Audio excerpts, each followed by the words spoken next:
Why should you move to Portugal? Here are 10 reasons. But we could give you 10 million. Or just one. Our mild weather. All year round. On average, over 3,000 hours of sunshine a year. Our food and drink. Wanna try it? Every day? You're gonna like it. Our people. We are passionate, friendly, hard-working, language speakers, genuine, and curious about other cultures. Welcome you with arms open wide. Feeling safe? Knock on wood, but according to the Global Peace Index 2018, Portugal ranks as the 4th safest country in the world out of a list of 163 countries.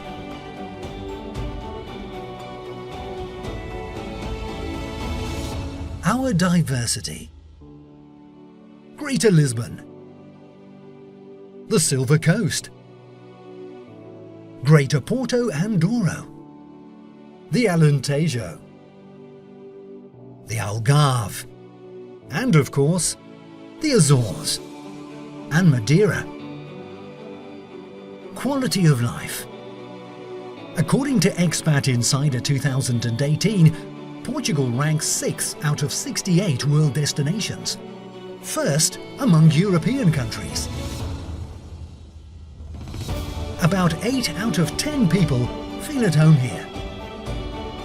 We were also distinguished by World Travel Awards as the world's best destination in 2017. Creativity and innovation. We are the oldest nation in Europe, but we always find creative solutions for our issues. The Portuguese caravela is just one example. Today, we have many more. We have a user-friendly environment for digital nomads and laptop entrepreneurs. We will be holding the website for the next 10 years. Here, you can be active. Or just enjoy the silence. Overall, pretty okay, hmm?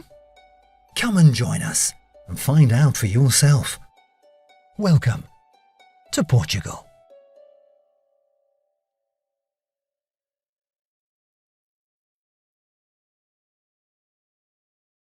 My name is Johana. I'm EURES advisor from the Netherlands, and I will be the moderator. My colleagues, Erik, Agnes, also from the Netherlands, and my colleagues Conceição Lourdes are the chat moderators. Before I introduce you the presenters, I would like you to give you some practical information of today's session. In the first part of this webinar, your microphones and cameras are deactivated.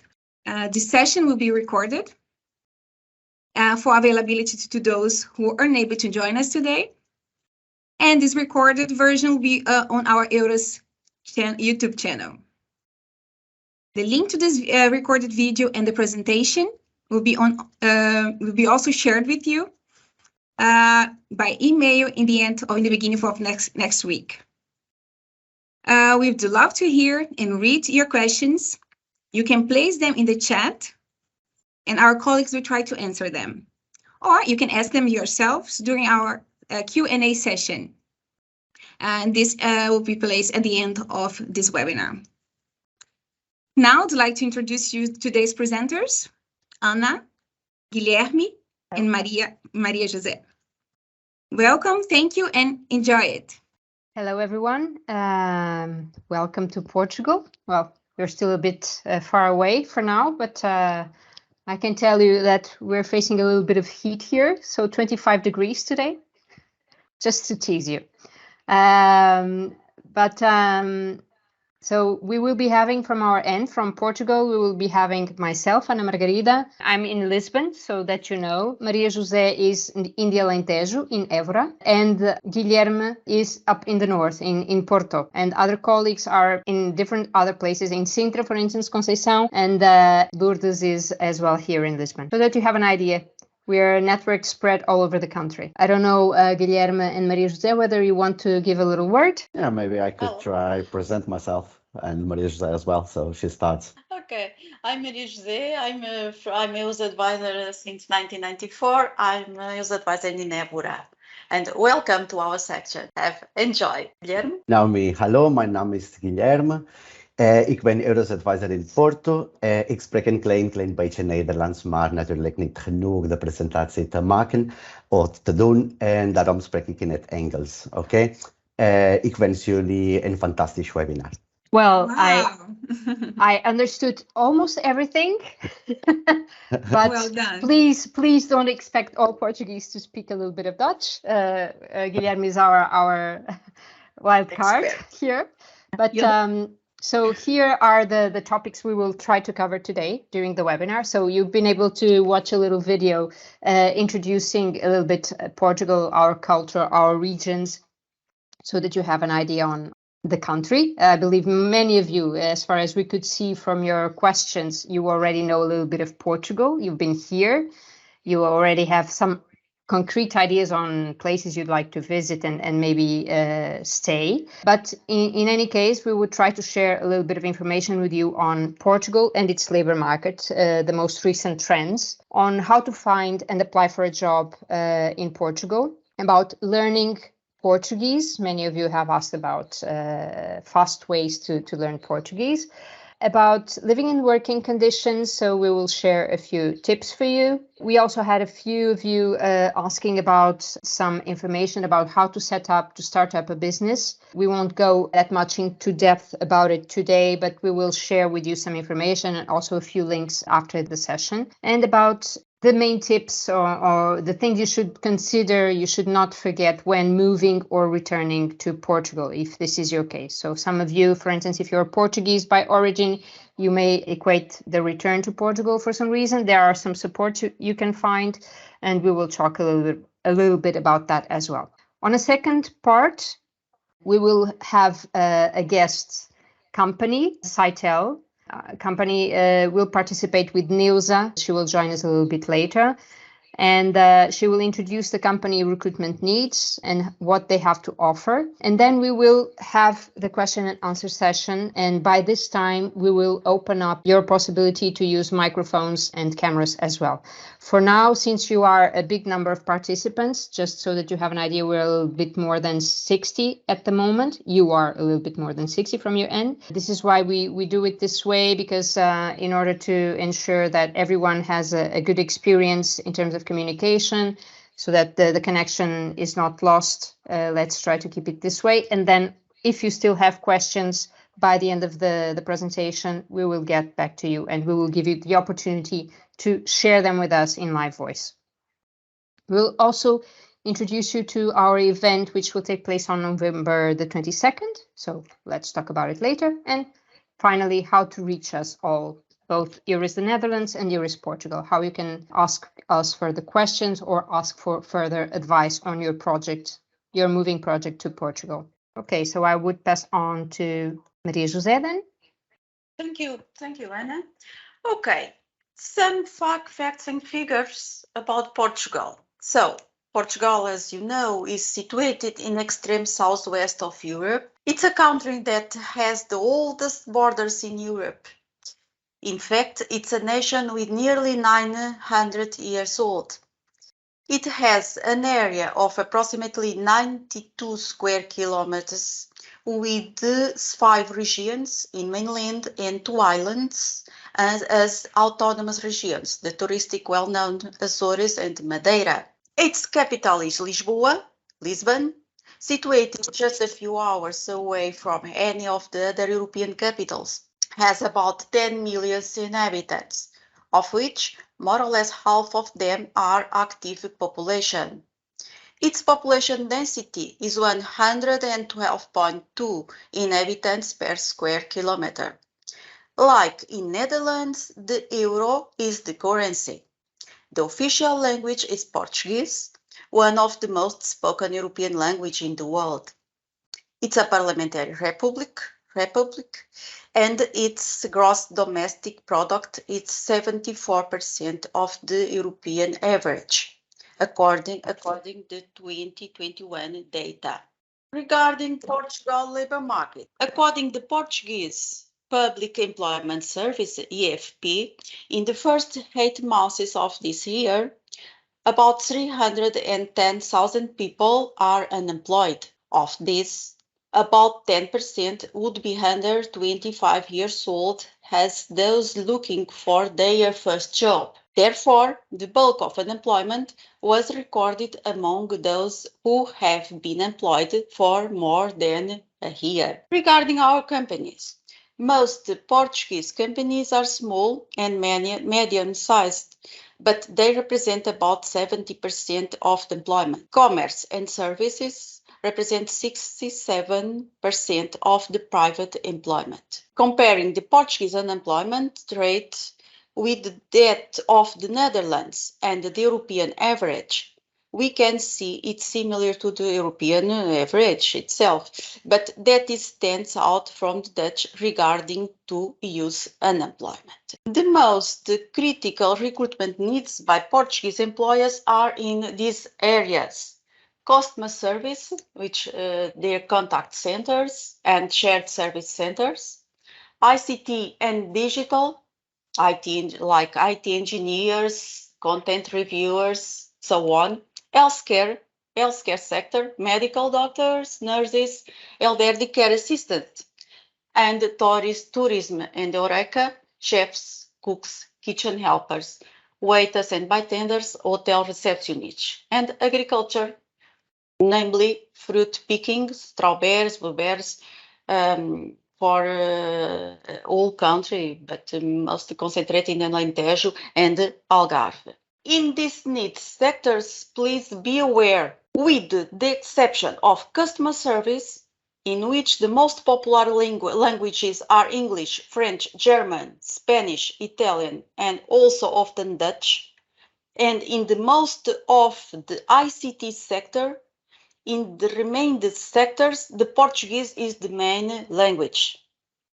Keep in mind too, some professions, like in the healthcare system, is required the professional recognition, and some others, like the jobs in agriculture, are seasonal. Other needs we have in construction, like civil engineers, structural metal preparers, floor lawyers, electricians, and so on.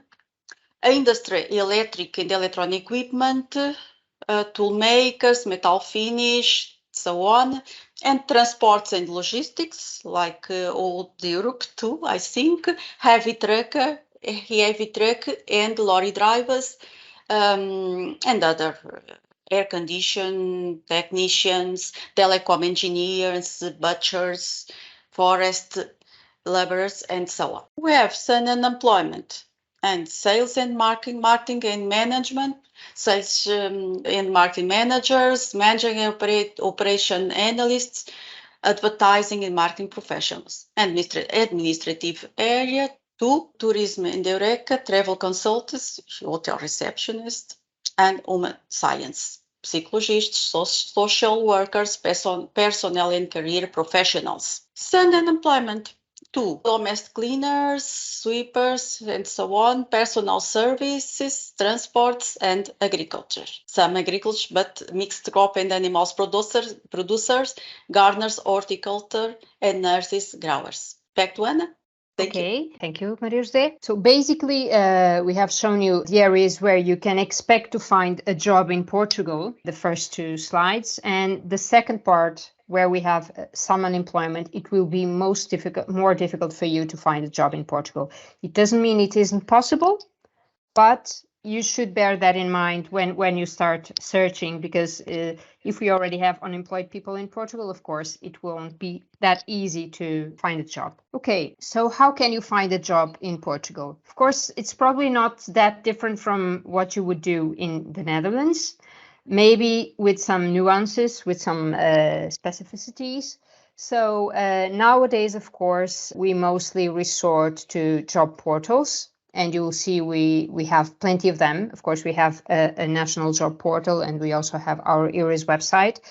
But we have plenty of job portals, and some of them dedicated to people who are not starting with a Portuguese language level. So it's good that you know those ones as well. But let's say the traditional means are still quite important in Portugal. So you must bear in mind that since over 95% of the companies in Portugal are micro or small and medium enterprises companies, many of them are run by families. So it's still very much word to mouth. The contact network is very important. But of course, nowadays we have other contact networks. For instance, LinkedIn is somehow the most modern version of a contact network.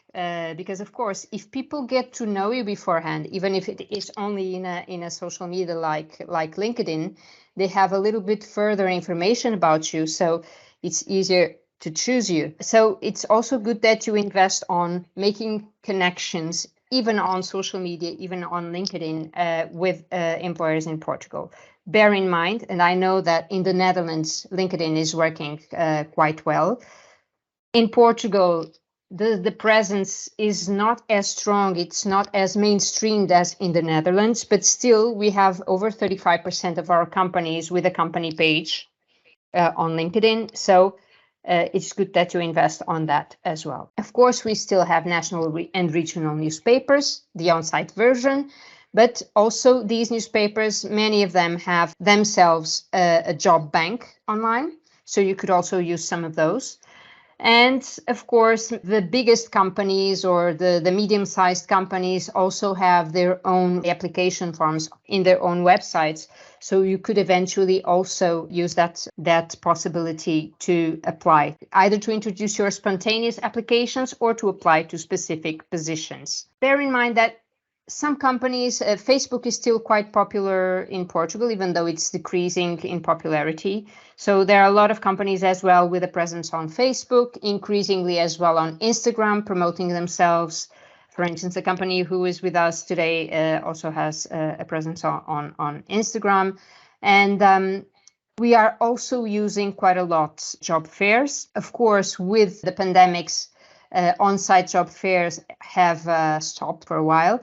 But in the European Job Days platform, which we use within EURES, we keep on organizing events, and you will hear about an event we will promote in November, where we count on having nearly between 40 and 50 companies from Portugal recruiting. So it's a good way for you to find a job in Portugal. So you can find here some websites. Actually, well, I just grouped them so that it is easier to explain what you can expect from each of these groups. So on a first stance, I would suggest you to use the EURES portal if you want to look for jobs promoted by the Public Employment Service. We have our own job bank in Portugal, which is IEFP Online. However, we have a little limitation. Actually, we're not just showing you the golden part of Portugal. We have some limitations. And indeed, you can look for the jobs, but you are not allowed to apply to them through our own platform. So what you can do, you will have the same vacancies or a big part of these vacancies available on the EURES portal. So if you search for Portugal, you will find there a little bit more than 5,000 vacancies at the moment for Portugal. Not all of them eventually in English, but you can take a look at them. Then there are two websites here, Jobs in Lisbon, Job in Porto, which go a bit further than the metropolitan areas, but they also occasionally post vacancies for other places in the country and or also include remote work possibilities. Working from Portugal, but remote work possibilities. And these two websites have the characteristic of promoting vacancies for those who don't speak Portuguese in the first place. So it's a good way for you to start as well to search for a job. If you don't speak any Portuguese at all, there you will find interesting possibilities within the customer service, IT mostly, but also within some digital marketing positions and so on. You will find a few opportunities. Then you have a group of websites for those of you who are working in the tech IT sector. So you have IT jobs, landing jobs, total jobs. These last two are not exactly Portugal based, but they have a very good section for Portugal. So you have a presence of Portuguese companies there. So we would suggest you to go to those. Glassdoor, as you know, has a referencing system as well. So these are good tips for those of you who are having an IT background. Then we have a couple of websites who are a little bit more generic, but which include positions from the most qualified jobs, let's say, up to those who don't need very specific skills. So you have Expresso Emprego, Emprego Sapo, PT Indeed. For instance, Jobs Universia is a little bit more dedicated to those of you who are studying at the same time, and you can find some student jobs here as well and some part-time jobs. For instance, for those of you willing to work in the tourism sector, you have a couple of websites here you could explore as well. Tourijobs, Hosco, Ambitur, and you will probably find as well other opportunities which go a little bit beyond tourism. But you will find more info, and we will share with you after this event a more exhaustive list of links and websites you can go through. Regarding application methods, we won't go into depth about all of the methods, but a few basic tips we would like to give you. So for a Portuguese employer, even though it's not mandatory, and definitely it is not mandatory, employers still like to have a CV with a photo. But please bear in mind the type of photo you use in the CV. It's good that it is professional. As you probably know, well, Portuguese are very welcoming. They like smiling people. They like people who are perceived to be good elements in the team. So try not to be too serious on the picture, but a professional photo. So not on the beach, not in some awkward positions and so on. So please try to be a bit serious about what you're doing. Once sending the application, usually employers may ask for a kind of a little motivation text. Cover letters are still used, but are going more and more out of use. So what employers usually require is that you send a little motivation pitch, let's say, with the email that you are sending. So you send the CV in attachment, and within the email you can send a small presentation about the reasons why you are applying for that position, and you should really focus on what the company is looking for. Relate yourself and your skills to what the company is looking for. Use keywords which are on the job profile so that employers will relate to your application. Regarding your CV, in Portugal, and I believe in many countries, reverse chronological order is still the rule. So basically, you should start by presenting your last professional experience.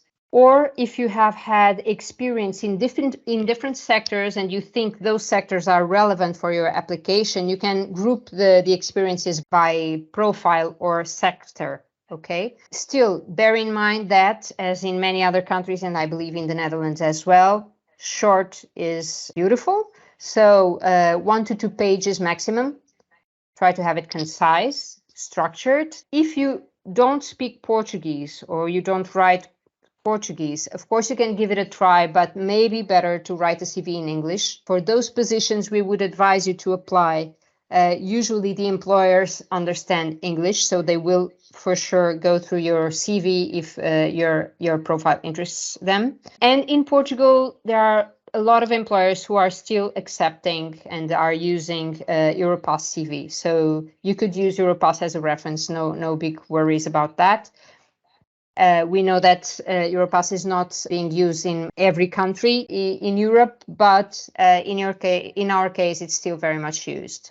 And it has been updated recently, so it's a bit more focusing on what the employers need to know about you. Then a little trick, which sometimes it's tricky for some employers. Of course, those who are having major recruitment services, they will know. But mostly candidates from big countries such as France and Italy and Germany, they sometimes forget when you are introducing your mobile or your phone number in your CV, please don't forget to add your international code. It will make employers' lives so much easier to reach you, because believe me, there are some job seekers who forget this. And as I was saying, use your LinkedIn profile proactively.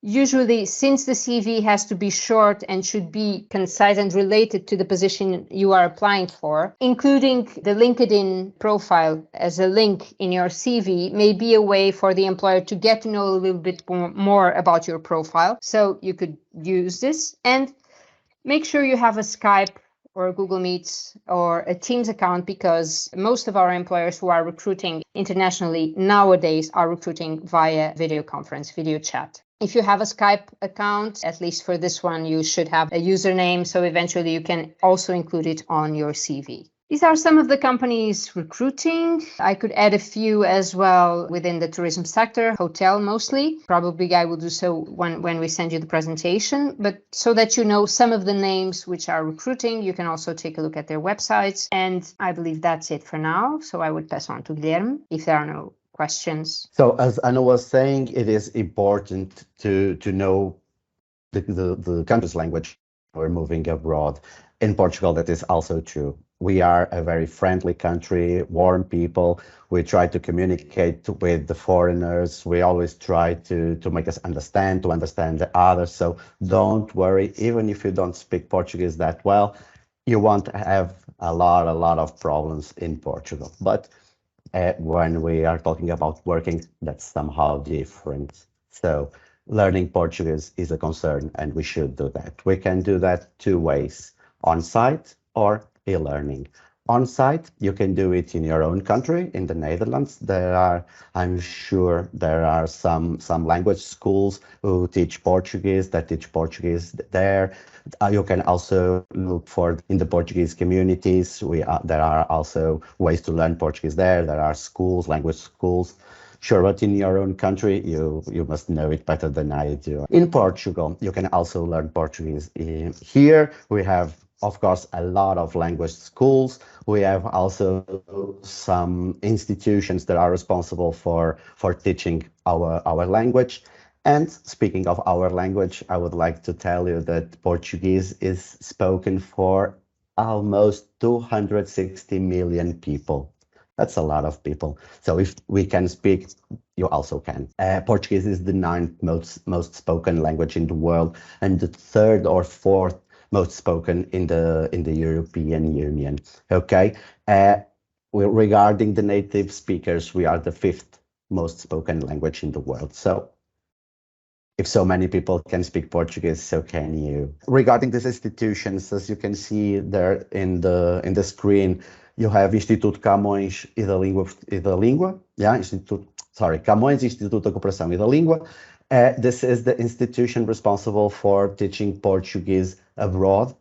Okay, it belongs to Ministério dos Negócios Estrangeiros, the External Affairs Ministry, I think. So there are a lot of offers in Instituto Camões. In Instituto Camões, you can also look for schools or institutions that teach Portuguese in your country. Instituto Camões is the basis of the Portuguese language.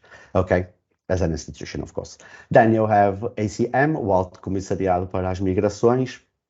There are also a lot of informations there about how to learn Portuguese here and abroad.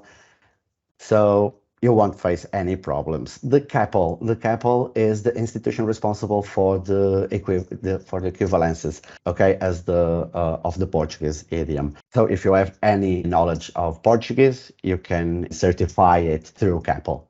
Okay. Regarding the online, the e-learning, the e-learning possibilities, there are a lot of possibilities as well. Most of them Brazilian Portuguese, because they are a lot more than we are. Yeah, in Brazilian, I think they are 200 million. We are just 10 million here. So there are a lot more offers to learn Brazilian Portuguese. It's also good, but if you're moving to Portugal, try to learn European Portuguese. So here you have some examples of links when you can practice, when you can learn. There are a lot of apps nowadays for these mobile devices like Duolingo, Babel. There are a lot of them, some I'm sure. So you can try some of these links and you can start to practice and to learn the beautiful Portuguese language. I don't know if there are any questions. If there are in the chat, I may answer them. No, there's no question. No? No. Okay, in the final, we'll also be here Yeah. to answer all the questions. Thank you. I would just add that there are some schools in Portugal, on-site schools, who are offering intensive courses for Portuguese, including the package of accommodation while you are staying in Portugal. Of course, we're talking about private schools, but we can also provide you with links about these schools.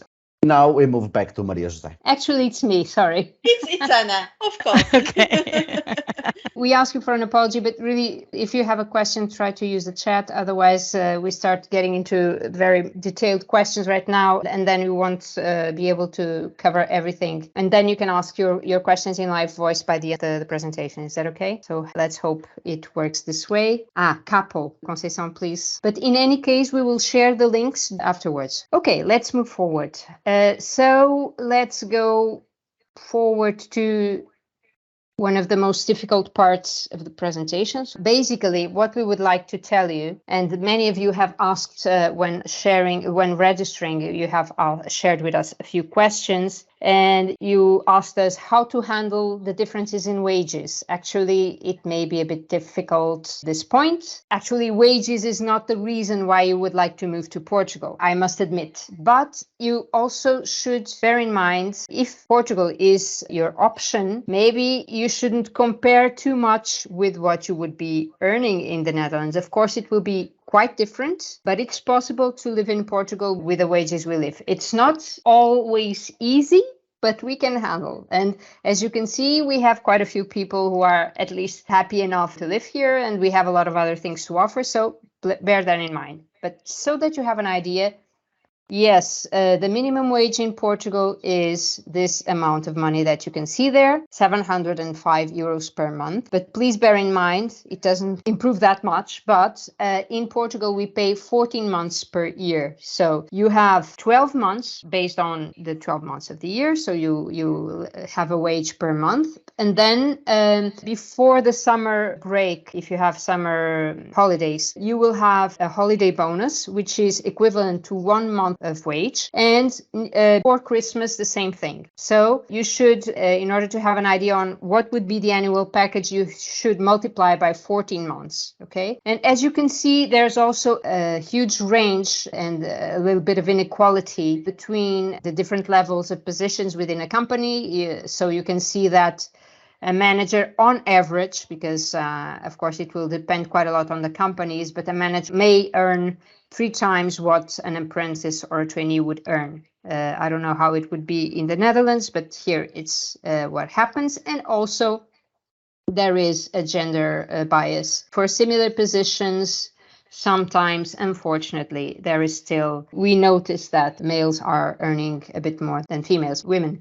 Mostly in the private sector, of course. So on average, the average monthly earning, and we only have data from October 2020, but this hasn't changed that much in the meantime. On average, we earned 1,250 euros per month, and this is gross, okay? You can also have an idea on the differences between sectors. So I suppose also in the Netherlands it will happen this way, but the sectors where you could earn best would be financial activities, ICT, tech, information and communication. Transport and logistics is also relatively well paid for our standards. And on the bottom, you will find agriculture, fisheries, and HoReCa sector. Okay, I won't go through them in a very in-depth way, but you will be able to watch them afterwards once we send you the presentation. But so that you have an idea, these are the annual packages for positions or profiles you could relate to in different sectors. So for instance, in the customer service and in shared service centers, you could find here quite a lot of profiles. you will see that as a rule, Lisbon-based companies are paying a little bit better than in Porto, also because the cost of living is a bit higher. The most important reason for this, but you can see you have this information here. You will have the same type of information for ICT and tech, different positions as well. You have sales and digital marketing, and bear in mind that within this sector, you may have a variable component which may be added to these amounts. This may also be the case in some highly qualified positions. So you could have a bonus on top of this, which can vary from having none at all to up to 40%. So it's good that you know that. And engineering as well, you could see different positions and the type of wages you could expect. And these are good references if, for instance, you have to negotiate with some employer so that you can have some kind of reference and to see whether they are offering you an interesting package for the Portuguese standards or not. Okay. Regarding tourism, hospitality and catering, we don't have the same source of information for every area because Michael Page, which is the source that we were using for those you've seen so far, is not covering so much in depth the tourism sector, but you can see here the type of wages you could expect in the tourism, hospitality and catering sector. And I should let you know that regarding mostly catering restaurants, sometimes this is the official wage, but in many cases and in Portugal, the practice is to have tips on top of the so by the end of the meal you just leave some tip, either you round it or you have up to 5% or a little bit more if the service has been good. So you could expect to have a little bit more than this, but yes, this is the type of wages which are being practiced, even though they have been increasing a little bit more recently, but it's still this type of wages. You can also find some wages here on a monthly basis for the construction sector, another source of information.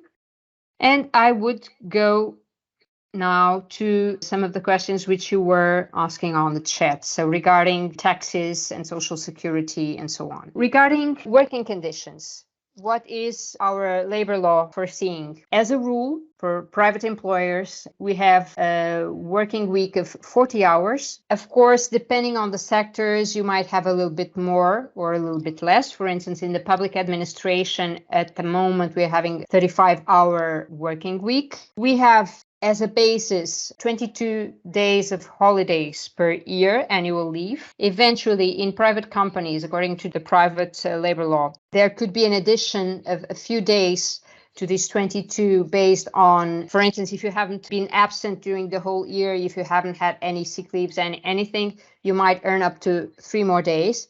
And on top of this, you will still have, in principle, 1 day per each 10 years you've been to the company or something like this. So companies have this practice of awarding some additional days depending on your relationship to the company. On top of this, of course, you have 13 bank holidays, plus usually every municipality has its own local holiday, at least one during the year. So regarding time for resting, this is what you could expect. Then I already told you that we have the payment of 14 wages per year, so I won't go back to that. Regarding social security and taxation, what you could expect, we can share more in-depth information about this, but depending on the level of your wage, of your income as a family, there will be a deduction of a certain amount of money per month. It will be retained by your employer, which can go from 14.5% up to, for those who are earning above quite a lot of money, for us, it's quite a lot of money. I think it's plus more than 75,000 euros per year. It can go up to 48% of your wage. So it is variable. And it will, of course, depend on your level of income. It will depend on the number of children you have. It will depend on whether you are married or not. So everything will be taken into account when making this calculation. And also afterwards, when you have to have your final balance with the taxes authority. So in the year after, you will have the declaration of IRS declaration. And usually for those who are only having incomes from work, you will have a paycheck of which is variable, but you might probably get some money from the tax authority 6 months afterwards. Regarding Social Security, on top of the IRS, you still have to consider that you will have a discount in your wage of 11%. If you are a freelancer, this discount will be of 21.4% because you're the only one discounting to have you covered on some social risks. In case you have a contract with a company, so you're not a freelancer, but you are working for a certain company, the company, on top of what you already, on what you pay by yourself, they will have to pay additional 23.75%. And this will be the contributions for you to make sure that you will be covered on unemployment, illness, if you have sick leaves, your retirement, of course, and other subsidies you might get in different other situations. Okay, just for you to have an idea of a payslip, let's say what would be, we have seen that the average income per person is this one, so 1,250 euros per month. Again, 1 out of 14, right? In your paycheck, in what you would receive by the end of the month, if you would receive this amount, if you have no children, if you are single, you have no disabilities, you would receive around 1,090 euros. And regarding the company, it's also important that you have this in mind. Since they have to pay those 23.75% more in addition, and probably having other costs as well, this would mean a cost for the company of 1,700 euros, a little bit more. And you can find here the link where you can have a simulation and you can try to have your simulations with your specific case. It's unfortunately only in Portuguese, but I think it's quite intuitive. So, and of course, you can resort to some translation devices. Okay. And probably you're tired of listening to me, but you'll have to listen to me a little bit more about difficult issues. And apologies for that. I stayed with the difficult ones. Regarding housing, yes, this will take you the biggest share of your budget on a monthly basis. This is true. You can find here the ranges of rents you might expect to find in some of the areas where you mentioned you would like to live. Okay. But in any case, of course, as in the Netherlands, I believe rents will vary a lot according to the location, of course, the number of rooms, the quality, the type of the building, whether it is an apartment or a house, the age of the building, of course. And what you should know is that the rental contract is by rule written, okay? And as a rule, if nothing is said, it has a 2-year duration. But of course, if you mention a different period in the contract, that will be the one valid, of course. And it's also important that you know that, probably as in the Netherlands, you will have to pay a guarantee deposit in advance, so to make sure that if you leave in the end, and if you don't pay the last month, the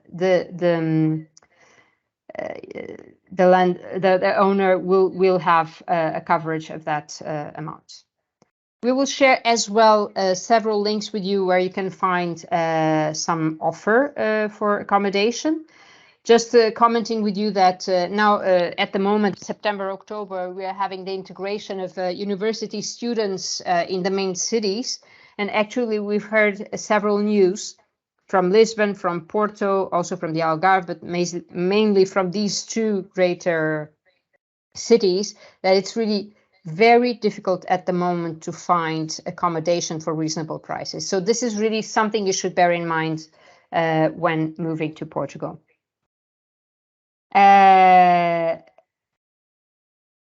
regarding, I will ask a little bit of help from my colleagues, but regarding rental, in usual, yes, we should have some fiador.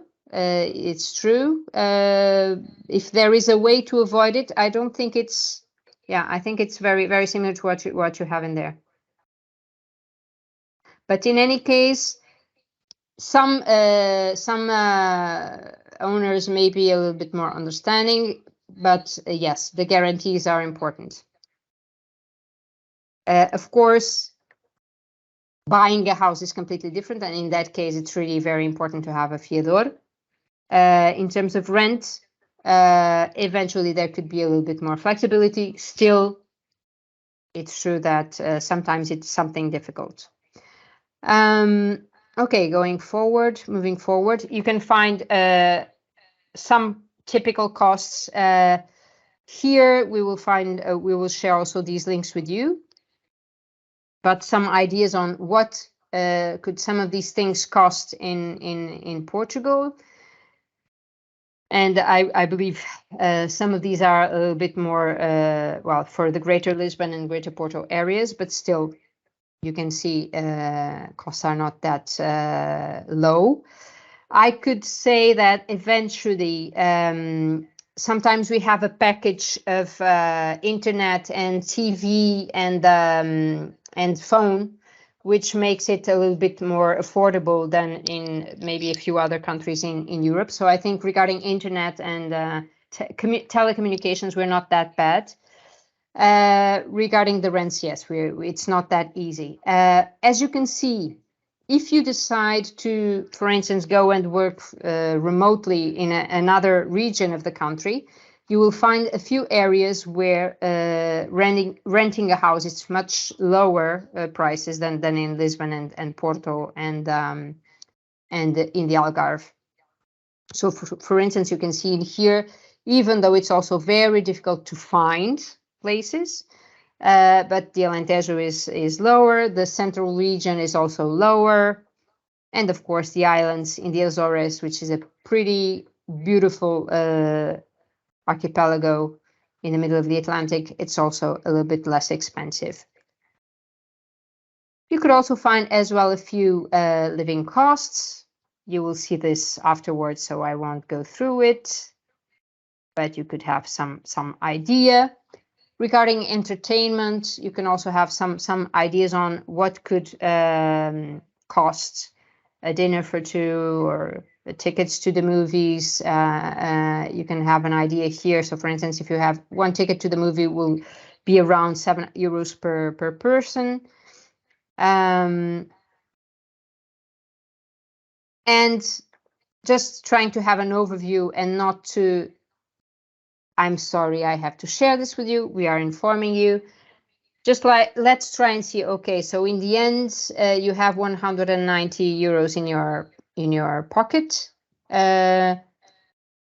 Is it possible to live with this amount of money in Portugal? Yes, it is, mostly if it is in the inner part of the country and out of the major cities, it's better, definitely. But this is a typical budget, what you could have to spend during a month.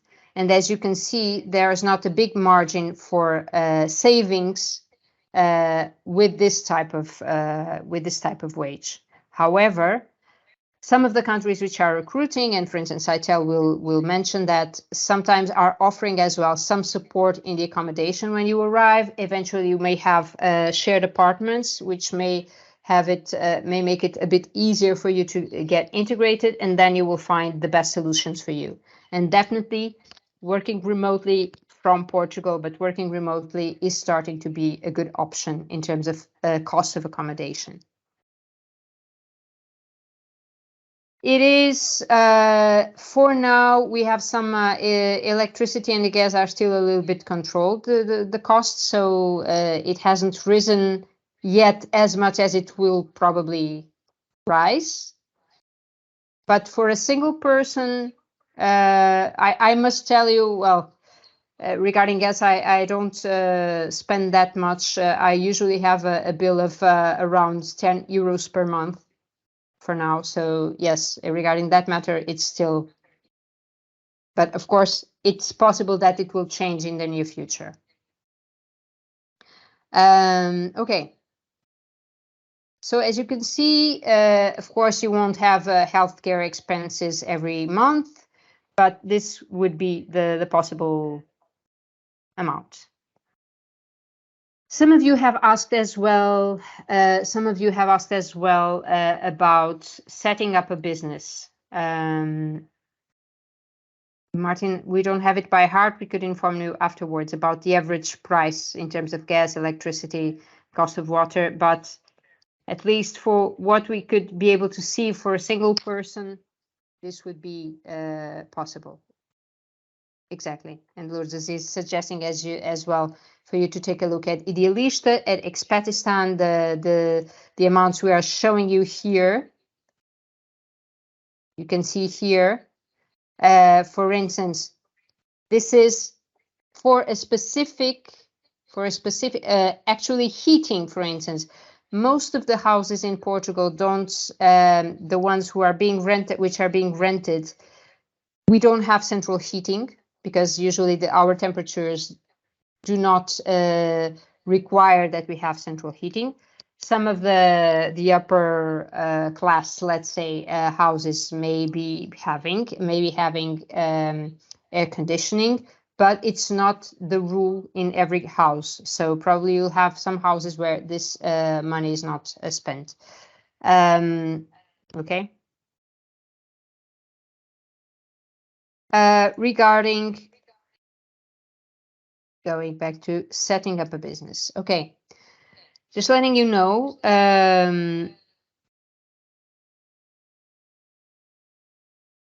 Okay, so this here you were talking about accommodation. Okay, sorry. Okay, so regarding setting up a business or starting a business, well, Portugal is quite friendly regarding starting up your own business nowadays, even though we have a lot of bureaucracy to handle. So you may know, well, Portugal is not exactly an easy country, not for their own, so not for Portuguese either. We have to go through a lot of paper rubbish, let's say. But regarding the creation of a company, the government has created some e-government solutions for you to register a new company, so it's more or less easy. You will see as well that we will share with you a few links also after this session, but you can find already here a link to the service where you can create your online company. We also have a fully dedicated section to those who want to create or maintain their own companies. Our, let's say, it's not the citizen portal nowadays, but it is the public administration gateway, has a specific section only for employers where you can find almost everything you will need in the company life cycle, from starting up to closing down the company. And the information is available in English, so that's a good thing. And this is on Espaço Empresa. Also, the co-working has increased quite a lot in the last few years. And there are a lot of people working remotely, also from other countries, people who move to Portugal to work from here to companies abroad. And we start having quite a lot of structures, networking regarding remote work and digital nomads as well. Here in the co-working spaces, you will find, for instance, a network of co-working spaces which have been created together with the municipalities by the government to promote the moving of people from the main cities or from the coastal area to the inner parts of the country. So, and many of these spaces are actually free of charge. Of course, sometimes difficult to find a place, but you have quite a lot. And so this is increasing quite a lot. And you have a lot of structures as well supporting business startups. Also in the main, the greater cities, you have Startup Lisbon, you have Startup Invest in Braga, you have, so you have Algarve Tech Hub in the Algarve for those investing in technologies. So you have quite a lot of structures who are supporting you as well for you to grow your own business. And usually these structures are ready to welcome companies or people who are not fluent in Portuguese, so this should not be a big problem. And several digital nomads associations and room for communicating and sharing experiences in other countries, from people coming from other countries. I would now maybe pass on to Maria José. Thank you, Ana. Okay, então, a summary. Before coming, a checklist. Here we talk about some things you should consider before you move to Portugal. Be aware, in Portugal, all citizens of over 16 years of age, whether national or foreign, are required by law to carry a valid document identifying them to the authorities. This document may be an identity card, a passport. So make sure you have a valid ID card or your passport. So, regarding the work contracts, please ask the employer to send you the working conditions written, or ideally the work contract by email before you come. It's very important. Certificates providing experience, education, or training, it's also important. So, like the references from all the employers. It's very important too. It's also important that you know the wage payment method and frequency in advance. In Portugal, the most current practice is to pay on a monthly basis by bank transfer. So this should be the rule, but check, please. Usually the wage is paid on the last week of the month from 22 onwards, depending on companies. So making sure too in advance there is accommodation in the area.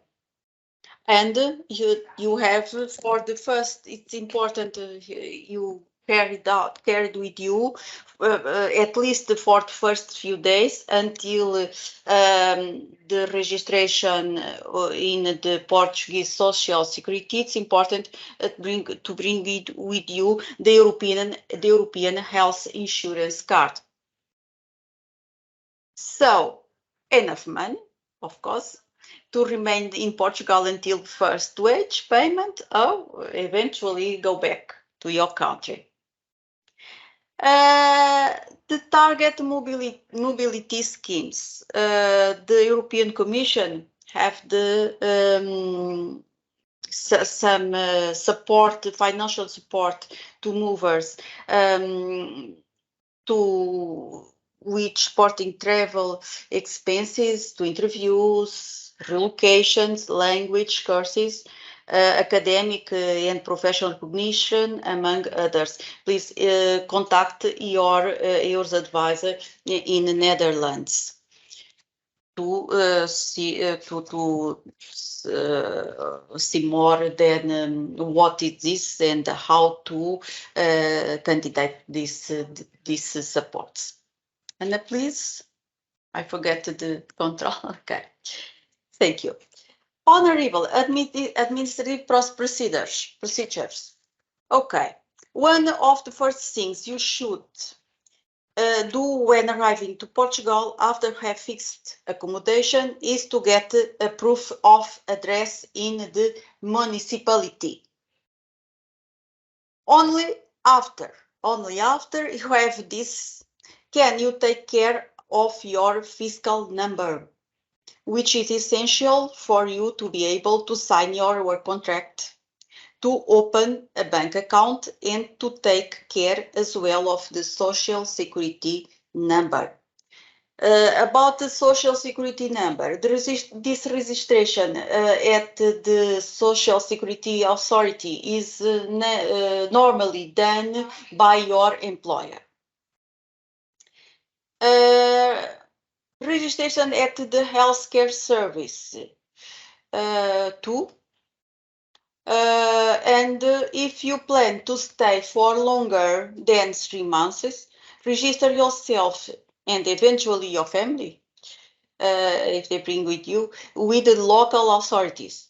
Also very important is the registration of the healthcare service. And I think that's okay. Anna, back to you. No, this Guilherme. Yeah, no, it's me again. So I'm Okay. going to talk to you a bit about the Returning to Portugal program. Okay, this is a program that exists not only in Portugal, but a bit all over Europe. And the great objective is, the main objective is to help, support, and encourage the return of Portuguese immigrants to our country. So we offer these immigrants so there are a lot of measures. So some measures in this program, we offer these immigrants a more favorable tax regime when they return. We also offer them a credit line for supporting business investment and the creation of new businesses.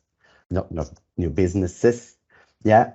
We also give them a financial support for those who return. This support can go up to 7,700 euros, more or less. So you have to register online, and then you have to prove a lot of that you met a lot of characteristics so that you can be eligible for this program. But it is a program that encourages and helps Portuguese immigrants to return to their country. That's it. We have in EUFP we have a webpage where you can find some more information, and there is also this programa regressar.gov.pt.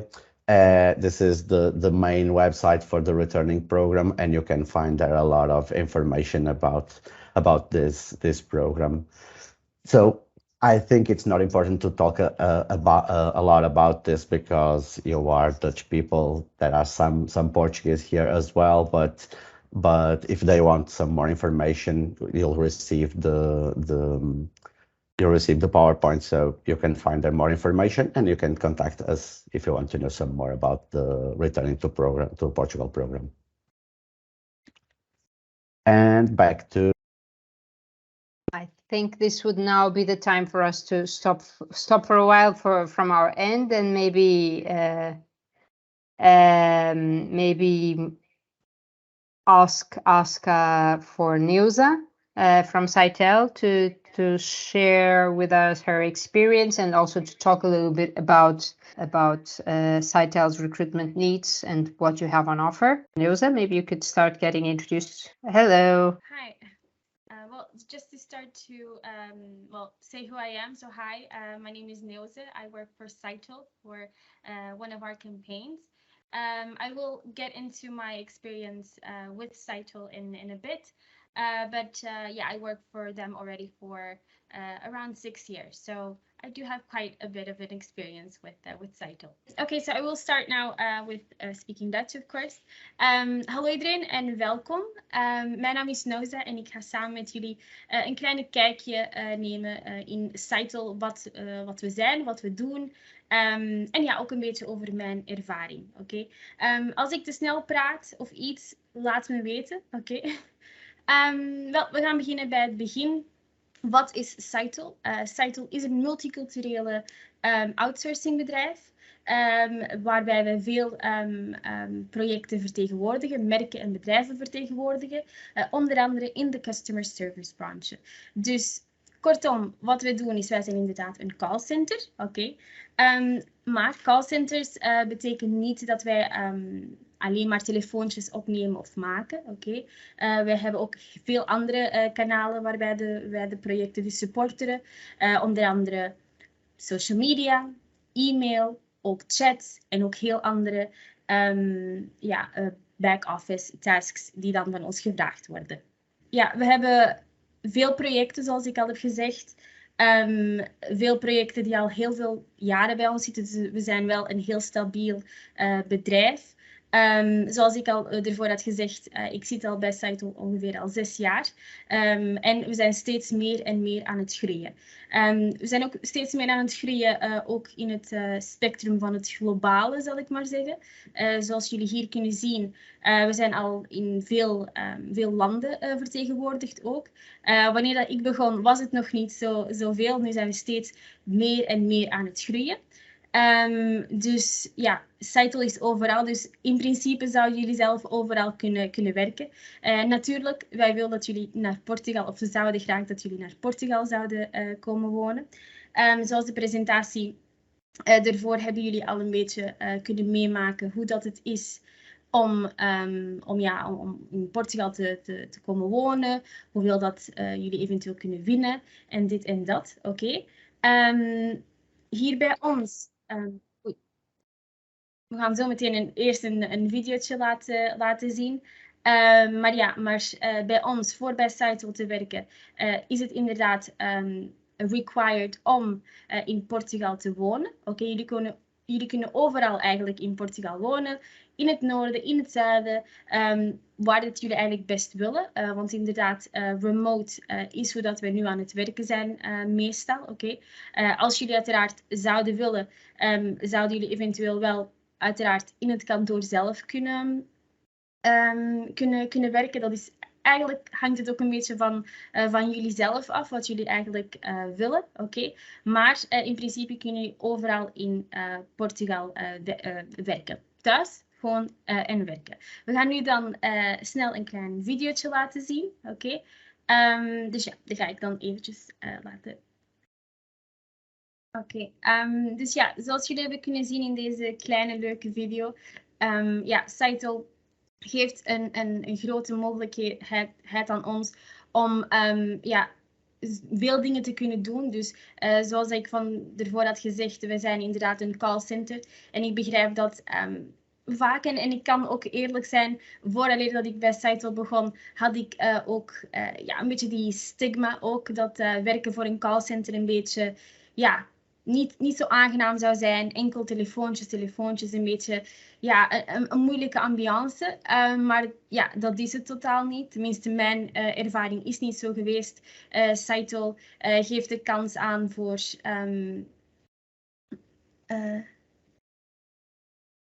Oké, we horen jou niet zo goed. Actually, I understood the question. From Portugal, I don't know whether it's the distance, but we're listening well. I don't know. Maybe it's... I speak quite low. Maybe that's it. Or I can click also on the other slide.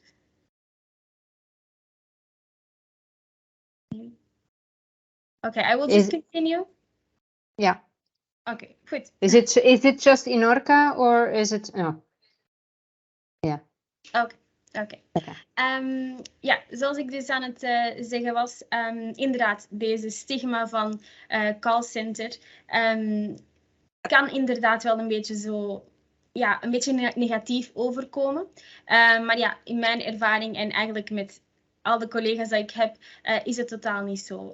Het geeft ook in een callcenter werken, het geeft groeimogelijkheden aan. Je kan er veel dingen bij leren. Saito zelf geeft een heel grote belang, zal ik maar zeggen, aan collega's, aan de mensen helpen. We hebben heel veel soorten activiteiten. We hebben soms feestjes ook dat we doen. Uiteraard met het hele bedrijf hier in Portugal. We hebben ook Saito Fit, dat ook meer te maken heeft met fitness. We hebben ook heel andere dingen dat ik zo meteen ook nog ga laten zien. We geven heel veel belang aan onze werknemers en hoe dat ze zich voelen. En uiteraard, we geven die ook de kans om te groeien. Oké. Ook in verband met dan in Portugal te wonen. Ja, ik zal maar zeggen, wie wil er niet in Portugal wonen? Ik kom zelf uit België. Mijn ouders zijn wel Portugees, maar België is fantastisch. Pas op, ik vind het geweldig, maar om in Portugal te kunnen wonen is gewoon heel anders. Ja, het is een beetje warmer dan België, dus dat is al een pluspunt. En hier werken met deze mensen ja, helpt mij heel veel. En ik ben zelf ook heel goed gegroeid hier, dus ja, daar ben ik ook blij om. Zoals we er juist bij de andere slide hebben gezien, we kunnen inderdaad in veel, gewoon overal in Portugal zelf wonen. Er zijn enkele projecten die wel willen dat je echt in de office zou werken, of in Lissabon of in Porto. Maar dat hangt af van project tot project. Ook enkele namen van de projecten wil ik aan jullie doorgeven, want we hebben een heleboel, heel gekende ook, zoals bijvoorbeeld Airbnb, Porsche, Miele, Lexmark, Abbott, Nikon, ja, noem maar op. We hebben echt heel veel en er zijn steeds nieuwere aan bijkomen, dus dat is altijd ook heel positief. Nu een beetje over mijn ervaring hier bij Saito aangeven. Dus ik ben begonnen, zoals ik heb gezegd, 6 jaar geleden. Ik was begonnen als een agent, dus een customer service agent voor de Nederlandstalige markt. Na min of meer een jaartje ben ik doorgegroeid naar de recruitment department. Daar ben ik ja, veel dingen weer bijgeleerd.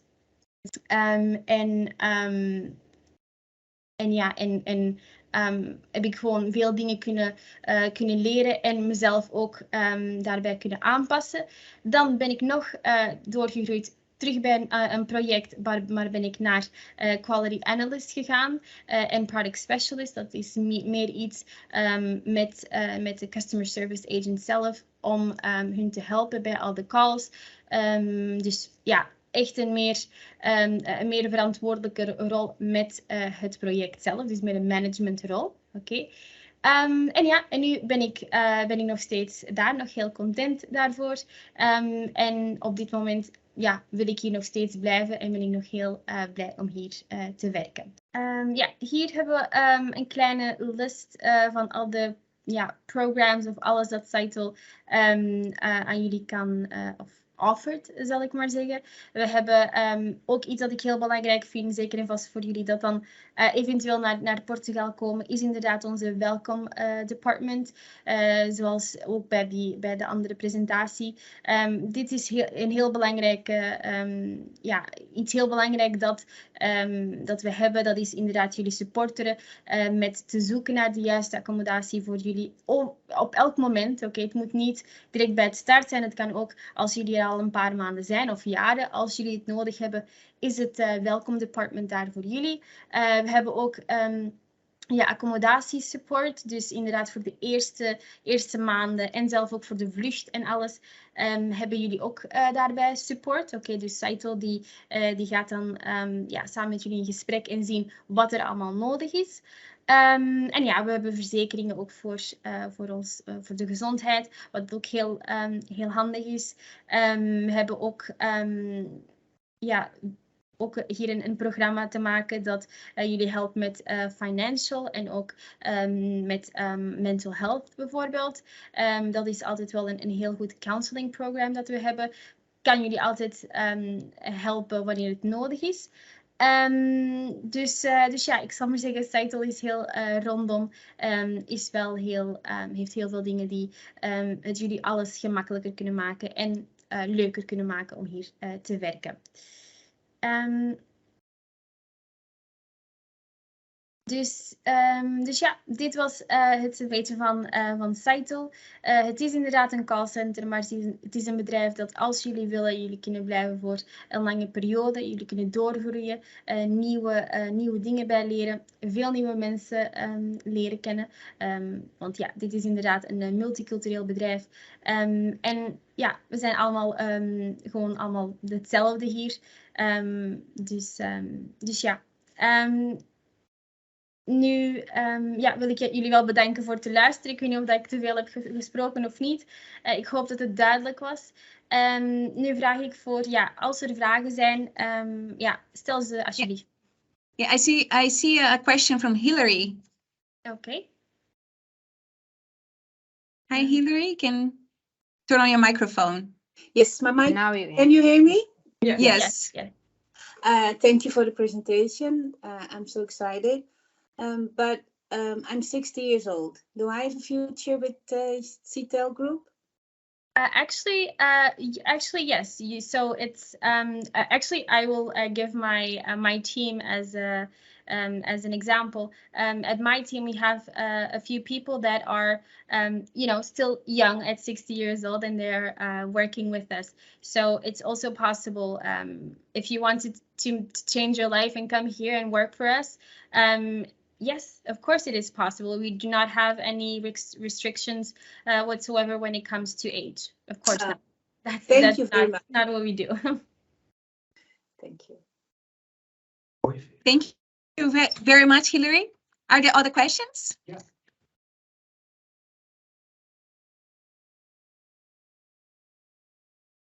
Maybe in the chat. I'll take a look.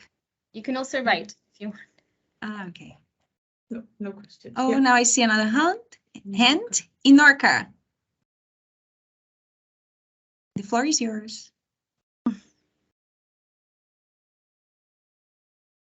You can. Exactly. You can turn on your mic. And if you want your camera as well.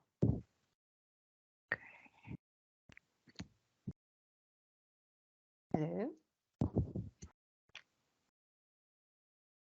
Yes, I have a question. How long is the probation period with CITEL? And so that then after the probation period, the insurance and everything else will be in effect. That's my question.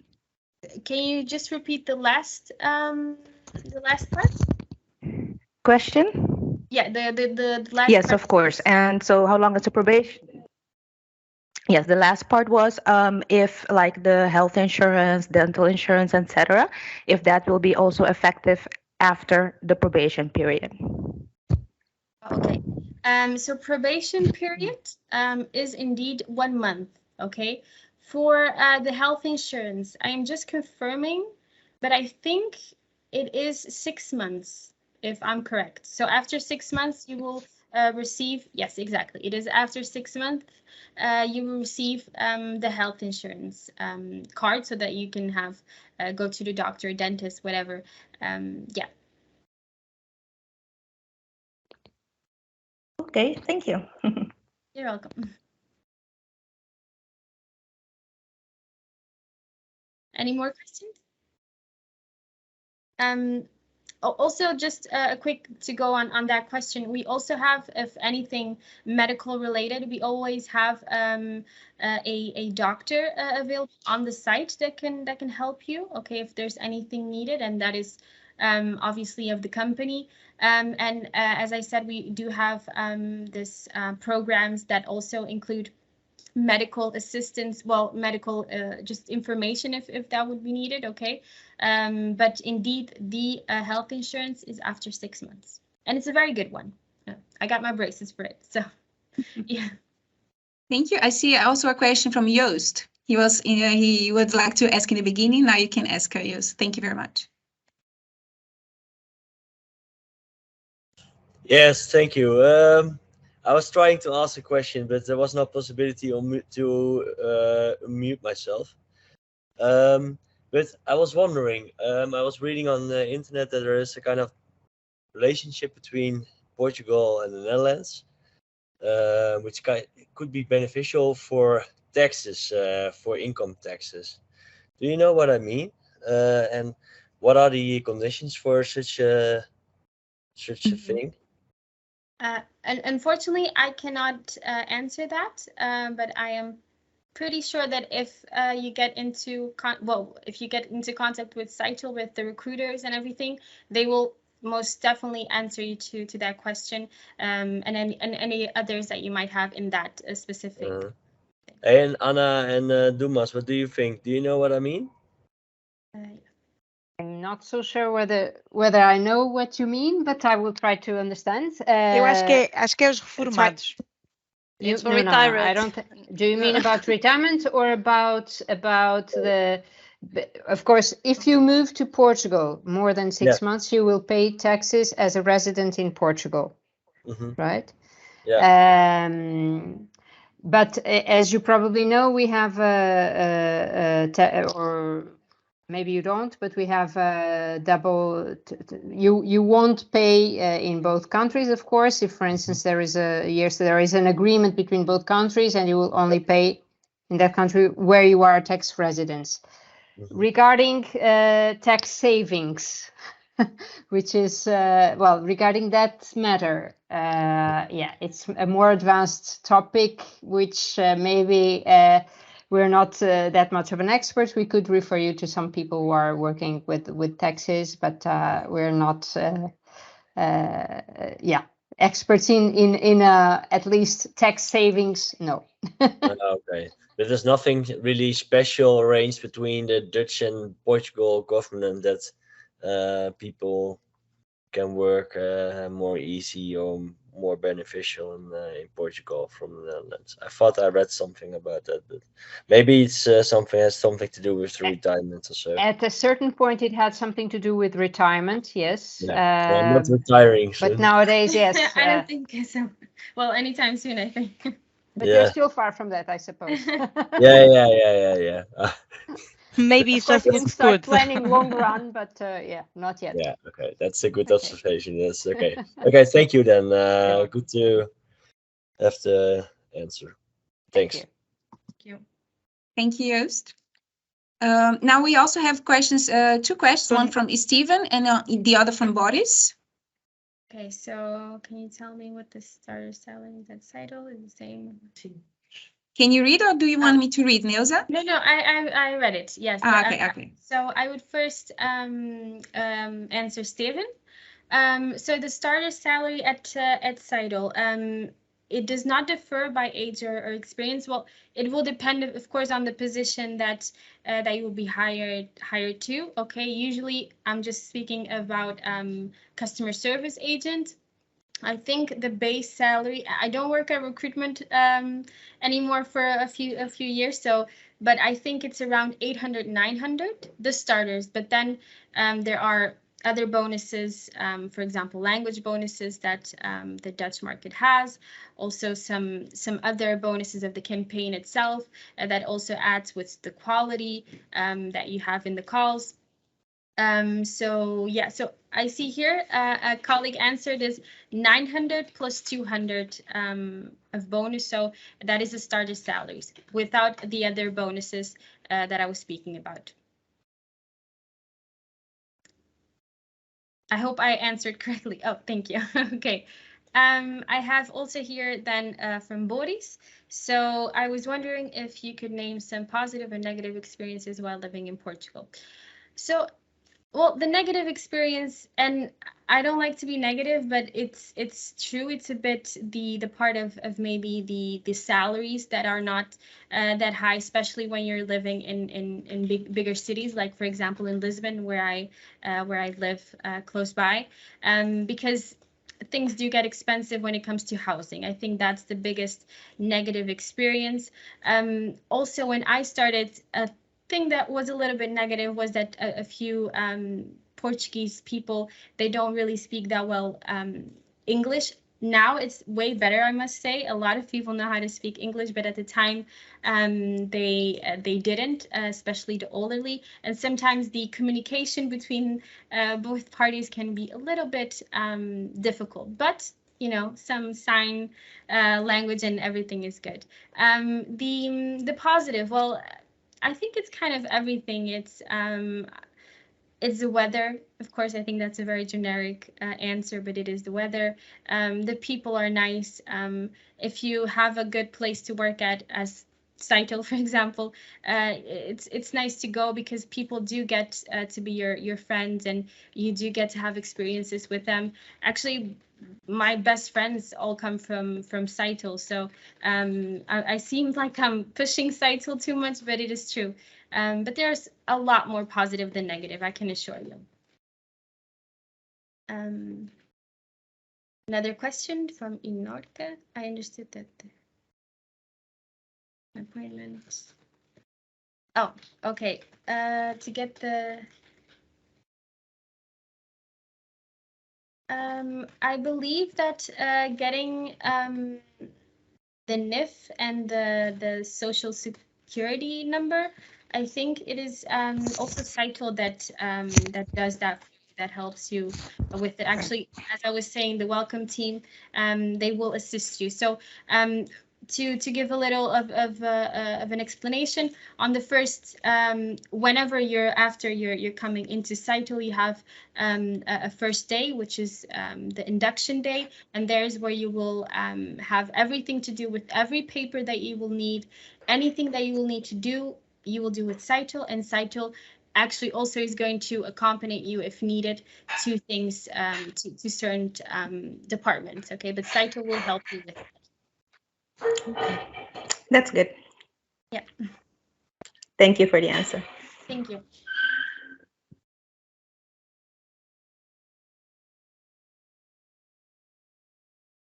I would just like to add regarding the long waiting lists on Social Security and taxation. I believe right after the pandemic, things went a bit more difficult. Well, waiting lists, as you were saying, regarding Social Security and taxation. Well, once you have the fiscal number, which you can order, I think by online. I will check that and we will share with you the information. But it becomes much easier. But maybe one of my colleagues would like to share one or two tips with you. Of course, if you can afford to pay a lawyer, but of course this will have a cost on you. So I'm not so sure it's needed. You'll have to be a bit patient. Once you come to Portugal, yes, you have to be a bit patient about bureaucracy. That's true. I've noticed that. You can do it online. Right. Yes, You can ask for the financial number online, and then when you get it, you have you get a login with some, how can you say in English, with a password, and then it's easier to book an appointment. It's quite easy. Okay. Yeah. Then I will look into that. Thank you. Yeah. Also from Saito's part is that what we want that our candidates focus on is indeed in coming here and enjoying their time and in understanding the project. Everything what regards papers, bureaucracy, we do take care of, we help you with it, okay? So that is not a part that anyone should be thinking about or stressing about. We will help. Exactly as Ana Margarida said, a little bit patient, okay? But we help always, okay? Don't worry about that. And as far as I know, Sitel has a very nice onboarding service. So yeah. So, are there any further questions from those of you who are with us?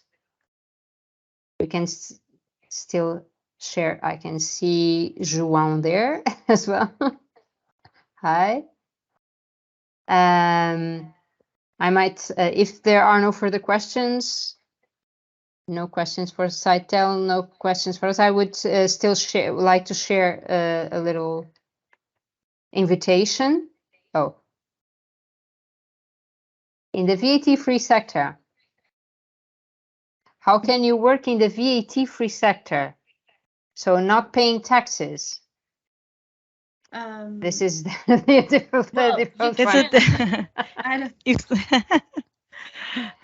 Well, that's not our expertise, yeah. Well, as a healthcare employee, we definitely need healthcare professionals. Of course, there will be a few issues in terms of recognition, depending on the position you are applying for. And regarding healthcare, of course, there are issues regarding you would need to learn the language first. Mostly if you are applying for a medical doctor or a nurse position, you will have to go through a professional recognition procedure. And regarding that matter, yes, it will take some time. But if you need some advice on that, of course, we are here as well to help you on that. So you can refer, you can get back to us, and we will show you the way. Let's say at least we will refer you to the right services, and you can prepare your coming. But it would have to be with time. Of course, for other types of positions which don't require such an intensive contact with the patient in this case, eventually there might be some possibilities. There are further questions here. As a healthcare employee, I like to start my own company. Hannah. Yes. Would you start a company as a healthcare employee, just a healthcare employee? In which kind of business within healthcare? Elderly care, is there any specific branch or specialty within healthcare? Help disabled people. Okay. Yes, it is an area where, again, maybe some communication with the people is needed. Of course, if you want to start something, this is something maybe we should discuss on a one-to-one basis for an advice. We will share maybe our contact so that you can get back to us, and through Johana and Erik, you can also get back to us. Eventually, we have the possibility to have some personalized advice with you, and eventually help you find some contacts with some associations which are working with disabled people in Portugal and so on, and eventually see what is possible. Please don't forget that if you are working with Portuguese disabled people, you might need to communicate in Portuguese. So this is something which requires some investment beforehand. If you are working with the Dutch community here, there is a community, maybe not big enough to raise that many businesses within this specific disabled people branch, but there are always things you can do. So it's something which we should explore on a one-to-one basis eventually. And maybe I can share, if Neuza wouldn't mind, maybe I can share our contacts as well. Mm-hmm. Yeah, I will. Okay, I will. I'm sorry, not this one. Just trying to share the presentation again. Apologies for it takes a little bit of time, but it's coming. Okay. Meanwhile, Anna, if I Yes, may, yes, please. there's also Yeah, another question from Ryan. Is there a platform website for open positions within the textile business in Portugal? Specifically within the textile business, there is none I know of in terms of job bank, but we can refer you to some companies which are recruiting within the textile business. This we can do, okay? And eventually, of course, once again, probably better for us to go back to you a bit later on. So based on your question, we could eventually search for a couple of companies which are recruiting actively. It will also depend on your profile probably. So it's good for us to have that background to understand what would be possible. But yes, there are some companies recruiting, namely in the north of the country, in the design field, and not only, and of course working hands-on working in operational productions as well, some engineering positions eventually. So yeah, it could be possibility, but there is no specific website for textile business as far as I know. But maybe eventually, if you allow me, Ryan, Emmanuel, Ryan, I suppose, and others, maybe I could eventually invite you. So we had some intro information today about living and working in Portugal and how to find a job. And of course, it's just an intro. And 2 months from now, actually 2 months from today, because it's actually on the 22nd of November, we will be having an event on the European Job Days platform, and it's called Work in Portugal.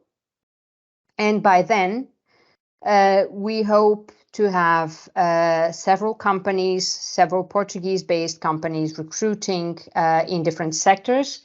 We will try for you, Emmanuel, eventually to see whether some textile companies want to join as well with some interesting positions. So maybe you could take a look in the meantime. The event will open up for registrations in the weeks to come. It's still not in the platform, only in the calendar, but it will open up for employers a bit earlier. And then from October, eventually, you will find the possibility to register and participate at the event. You can apply for jobs beforehand. And what you will find in this event, basically, is that you would be able to apply for jobs. On the day, you could meet Portuguese employers. We expect to have around 40 to 50 employers there. So from Portugal. So I think it will give you an open. I hope to have Saitel there because usually you are there with us. So I am pretty sure you'll be there. We will be there as well. So exactly. Yeah. We will have a program with some presentations, some testimonials, so debates, which will focus more in depth in some of these issues that we mentioned today. So probably we'll go through a little bit more in depth into how to create or how to start up your business in Portugal, for instance. It's a topic which is not related to EURES competencies, but we will have partners from other organizations in the public administration and platforms which are supporting you in starting up a business in Portugal. So we will have these partners participating as well with info points and participating with presentations and in debates. You'll have some testimonials from people who are working in Portugal as well, from different countries. And Camões Institute will join, the High Commissioner for Migrations will join. We hope to have a nice group of interesting bodies who might help you. We also will try to have some research opportunities for those who are working a bit more in R&D, having some people to join in this area as well. And during the day, you'll also be able to have interviews with the employers if you apply beforehand to those jobs and they select you. So this will be the case. So I would like to invite you to join if I may. Also regarding the startup business, someone asked in the questions, yes, we do have a Chamber of Commerce with the Netherlands as well. So what you called, the name in Dutch is Kamer van Koophandel, yeah, something like that. Yes, we have one Portuguese-Dutch Chamber of Commerce.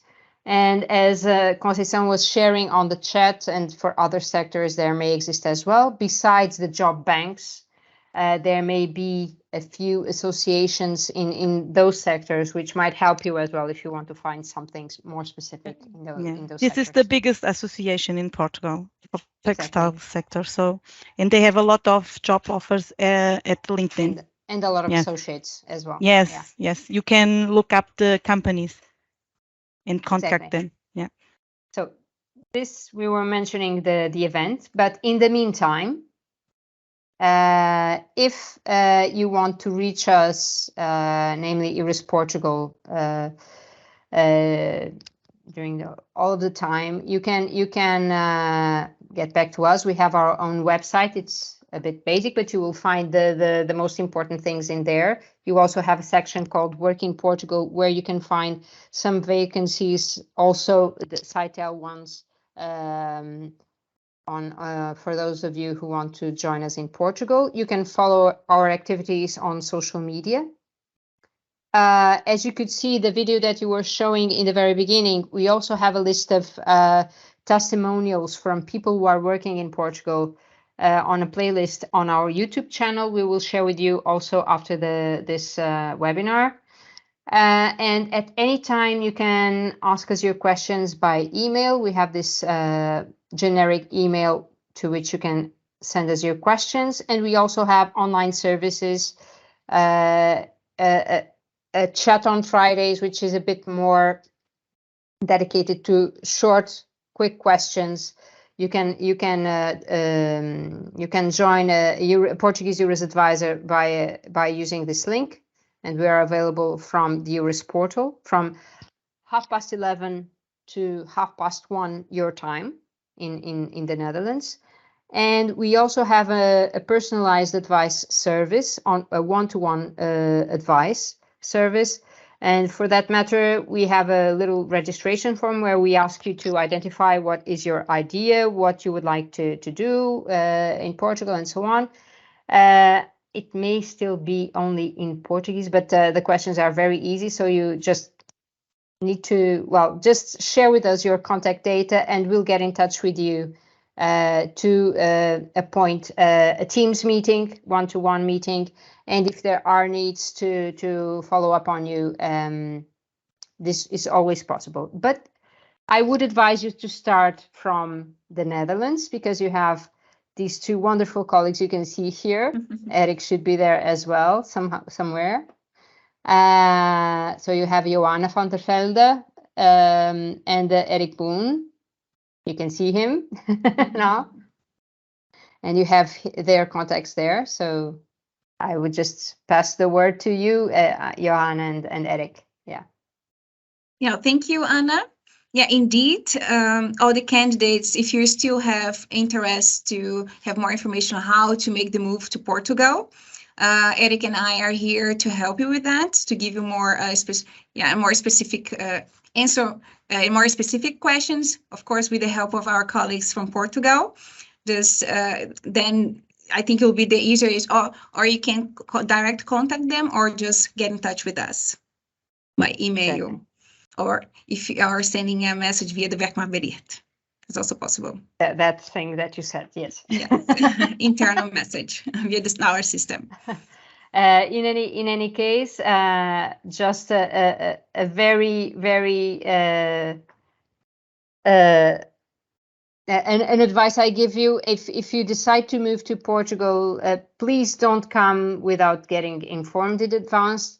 And namely also because, for instance, if you want to have these access to these targeted mobility schemes, these supports you may get, you can only apply before you move or before you travel to Portugal. So please get informed before coming. Contact us. We can do so many things nowadays at a distance already. So get prepared. Prepare your move. Don't come. Of course, you can come for holidays. We always thank you, but try to get prepared beforehand. Okay. And I don't know, Neuza, would you like to say something more? I don't know if there are no further questions. No, from my side, I believe it's all. I want to thank you all for listening, and hope to see you guys all soon. I hope I answered every question that you had the best way, but yeah, let's all come to Portugal. It's very nice, very good working at Seidel, so please come. But thank you all, and yeah, have a nice day and good luck. Yes. Yes. And Thank you, Neuza. once we share the thank you, Neuza. And once we share the presentation with you, we will also share the recording, and we will also send you as a reminder the job profile that Seitel is looking for right now for Dutch profile, and we will see how it goes. Okay, it's not. Yeah, this email they'll get from me. So be aware that you get an email with all this information, the presentation, the link to the recording video, and also the extra information Anna Margarida just mentioned. Now, I'd like to thank you. Are there any other questions? I don't think so. I don't think so. I'd like to thank you, Anna, Guilherme, Maria José, and I forgot your Difficult name, Conceição. Thank you. Concei Maria It's difficult because she doesn't have the name in the mail, so it's difficult. Yeah, it's not the that mail easy. address. Yes. Maria Conceição. Yes. And thank you, everyone, for being here, participating, staying until the end, and Neuza as well. So I hope you have enjoyed, and I hope it was very useful. I enjoyed a lot. And if you have any further questions, just get in touch with us here in the Netherlands or our colleagues in Portugal. Thank you. Thank you a lot. I know you, it has been colleagues. quite a lot of information, very long, but Ja.